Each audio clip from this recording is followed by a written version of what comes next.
COVID-19, man, it doesn't even matter, dude. Whatever, man. Just let's go outside and party and like forget our masks and like go on vacations and like leave the country and like go on airplanes and like just be irresponsible. It's fine. I'll just take my Alex Jones medicine and I'll be good because Alex Jones is a pretty healthy guy, right? So I should be fine. Infowarsstore.com, though, gives you what God created. And man, in these times of isolation, it sure is nice that we have so many movies to remind us of the reality we're in right now. So much for escapism. And I think I found the worst one. Guess what? Burger King's gone! Now, when I say a movie is the worst of 2020, you might be thinking to yourself, well, that's not too hard to decide. I mean, it's not like there were a ton of movies in 2020 to begin with. And, you know, yeah, the output was slower than usual, but we still got a decent amount of good stuff, and a decent amount of disappointing stuff, and a decent amount of just bad stuff. But Songbird has got to take the cake for the worst I've seen. Not only is it insensitive to the times that we're in right now, but it's just insensitive to people that enjoy watching films, period. They charge $14 for a rental, which is way too much for what it is. I understand films that were originally going to be released theatrically getting a premium price, but this is a movie that literally cost like less than $1 million. Are you telling me it's really worth $15 to rent? Torrent? Now there's an idea. So we start the movie, and it's clear to see that the world has fallen into further chaos because now there's a new strain of COVID called COVID-23. It's the end of the world, bro. KJ Apa is a special little delivery boy who can do whatever he wants because he's immune to the virus. Why is he immune to the virus? I don't know. Hey guys, it's Matt here. I'm doing the KJ Apa challenge from Songbird. The goal is just to get your hair really slimy so you look like KJ Apa. So what I got here is an egg, and you want to just like, ow.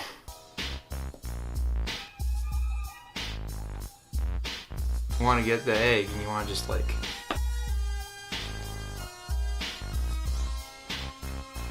this is a lot harder than I thought it would be.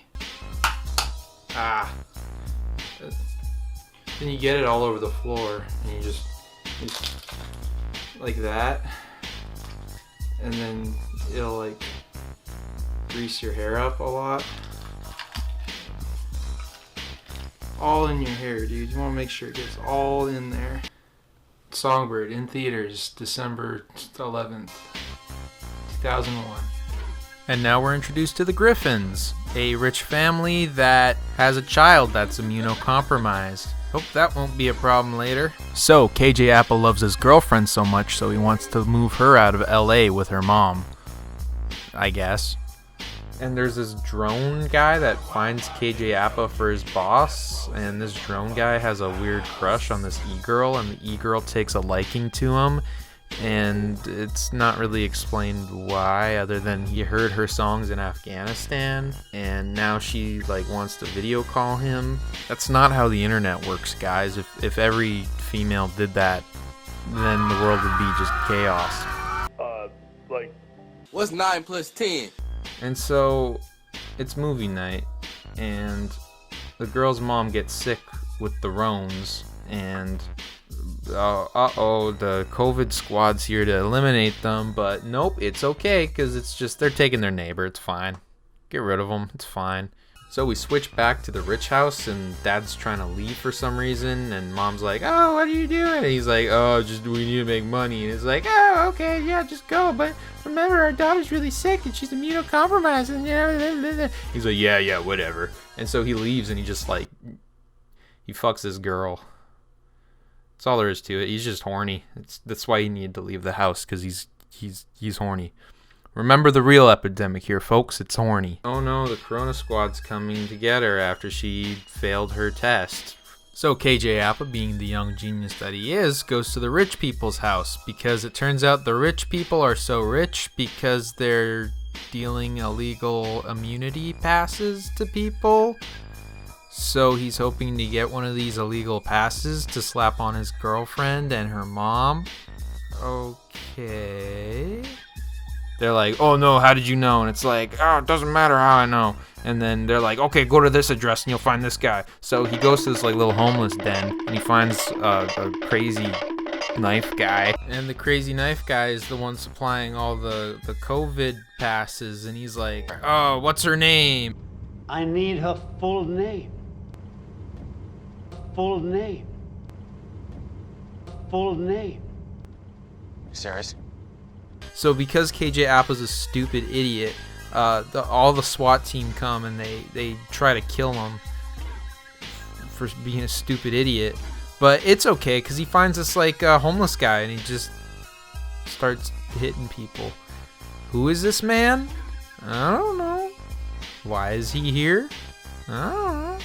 Will we ever see him again? No. So it turns out that E-Girl and the drone guy are like sparking a romance, and now she doesn't want to be with the rich old guy because he promised her like a record deal and then it didn't happen. So like whatever. Then she calls him and is like, I don't want to be in a relationship with you anymore. And again, this guy's like massively horny, so he's like, that's how he talks. But now Michael Bay's in like the editing room and he's like, oh, this movie's like moving way too slow at this point, so let's just jump cut to another subplot. I think it's the it's the KJ Appa subplot this time. Yeah, he's now breaking into their house to steal the COVID bracelets, and the wife of the house is like, hey, you're gonna make my kid sick. And he's like, oh, but my girlfriend is sick. So she's like, oh, okay, here's the pass. Thank you. It's the end of the world, bro. But now it cuts to the quarantine boys are here to take the girlfriend and mom, and it's like, no, don't do that. And then the girlfriend like knocks out one of the quarantine guys, like put the suit on and like walks out Hitman style, is like, haha, I win, see you later, idiot. And then he leaves. And now the old man is shown driving towards the E-Girl's house, and then the E-Girl tries to hop in her car and is like, oh no, and like he's like smashing her window with like his elbow. And but it's okay because drone guy comes and saves the day and shoots him in the head with a gun that's on his drone. Yeah, more on that later. And then, oh no, the girl loses her disguise and KJ Appa has to come save her ass again. Whatever, and he comes into the house and, oh no, it's Stabby Guy. He's gonna stab him because that's what he does. He's a Stabby Man. And he explains his backstory. He's a ex-garbage guy and he climbed to the top of the CDC, I guess, because it's all they had, so. Now, luckily, KJ Appa stabs the dude in the neck with a pencil, and I clapped, and it was awesome and so totally cool. And then he runs to where the exact entrance where they're gonna haul the girl off into the COVID town, and he's like, oh, give me your hand. And then this happens, and then they're like, oh, she's immune. She's immune! She's immune! Scan the bracelet! Oh, good thing we didn't check that earlier. And now they're just driving off in the sunset. Everybody's jolly good, happy time. The two bad guys are dead, and no one bothers to investigate their deaths because that would make sense. And everybody lives happily ever after. Everybody lives, I guess. So, where to start with this movie? The whole movie has this really muddy color palette, and it looks really gross and dingy, which I guess would make sense for a pandemic, but at the same time, it really wouldn't kill to use some colors. I would say it's about aesthetically as pleasing as a septic tank. I don't like it. The actual shots that they use in the movie feel very intense. There's so much shaky cam that's used throughout in scenes that don't really need it. When you use shaky cam, you're kind of implying that a scene is intense, but a lot of it is not as intense as I think they thought it was. The cutting makes barely any sense. When you make a film, you want to make sure you're cutting on action and not just random chops all over the place. Take this action scene for example.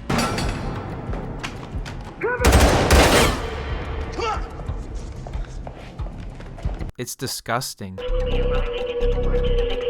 Everyone in this movie is not worth being interested in, except for maybe the knife guy, just because he's funny. Every time he came on screen, I was suddenly engaged with the movie just because I wanted to see what stupid shit he'd do. But some of the characters are literally only used as plot devices. The whole subplot with the E-girl and the drone guy could have been chopped out completely, but I guess they needed some kind of internet-related drama to go down just for the sake of being relevant. The only reason these characters exist was to kill the old guy, but they could have totally done that a different way if they were, you know, clever. Garbage day! Oh my god, the script. Within the first 10 minutes, there's immediately 8 characters introduced to us. I don't know who any of these people are, and none of their objectives or goals are shown. The movie feels like it's always worried about boring the audience. Like we're a bunch of ADHD kids, oh, we gotta jangle the keys in front of them. Oh, they're not paying attention. Oh, we better cut. Who wrote this? Oh, that's who, a bunch of nobodies, whatever. I mean, you could call me a nobody, but at least I never wrote Songbird. I got that going for me, which is nice. The dialogue is especially horrible too. They'll take us both, you know that, right? They'll take both her and me. There was no time to learn about them or how their lives were affected by the pandemic. Well, maybe a few throwaway lines, but like I said, those are throwaway lines. I was a paralegal. I was putting myself through law school. Oh. Whatever though, what do I know about making a Hollywood movie? With a concept as hopeless as a pandemic, you would hope that the ending would kind of reflect that, seeing as, we're still in a pandemic and a lot of places are still on lockdown and nothing's really going right in the world. But for this movie, it just kind of all wraps up nicely. There's no consequences for the wife, even though she was an accessory in the crimes that the news is talking about. There are no consequences for basically anyone except for the guys that got killed. But they're dead, so it doesn't really matter. Isn't it also really convenient that the drone managed to shoot down the old guy even though the gun was never established in the first place? They could have inserted one random shot of him doing target practice or something on a roof, and it would have been just fine. But nope. And when he uses the drone to save the girl and shoot the guy in the head, it just feels so magically convenient. I can only suspend my disbelief so much for this to happen. And I say I'm nitpicking, but to be completely fair, just a few short moments later, when KJ Apa stabs the guy with the pencil, it's actually established earlier in the movie that his girlfriend is an artist, and he actually stole some pencils to give to her, and now he's using the pencil as a weapon. They know how to establish a weapon and to pay it off later, but they didn't do that for the drone for some reason. Movies about pandemics can work. It's been tried and true. If you watch Contagion by Steven Soderbergh, that's a competent movie made by a competent director. He actually knew what he was doing. Songbird does nothing interesting with its premise. Instead, it's just another force-fed Romeo and Juliet story that the bigwigs at Hollywood thought that we would enjoy during this time of... You know why that is? Because Michael Bay wanted money. And I think that's the most insulting thing about this movie. It is such a cut and clear money grab. They had to rush it out in production because they never knew when the pandemic was going to end, and if they missed their shot, it wasn't going to be relevant anymore. So they had to shit something out as fast as possible. This is one of the first Hollywood releases to take place within the pandemic and to be shot during a pandemic. So many people's lives were put at risk for this movie, and for what? As of making this video, hospitals are still being plagued by the pandemic. Loved ones are dying all over the world. And all Michael Bay sees is a dollar sign. And I'm well aware that he's not the only one to blame for this. There's a ton of producers on this project that definitely benefited financially. But when the marketing is so proud to display his name, I think he's the one to blame. Michael Bay isn't some kind of artist that only wants to make movies for the sake of loving them.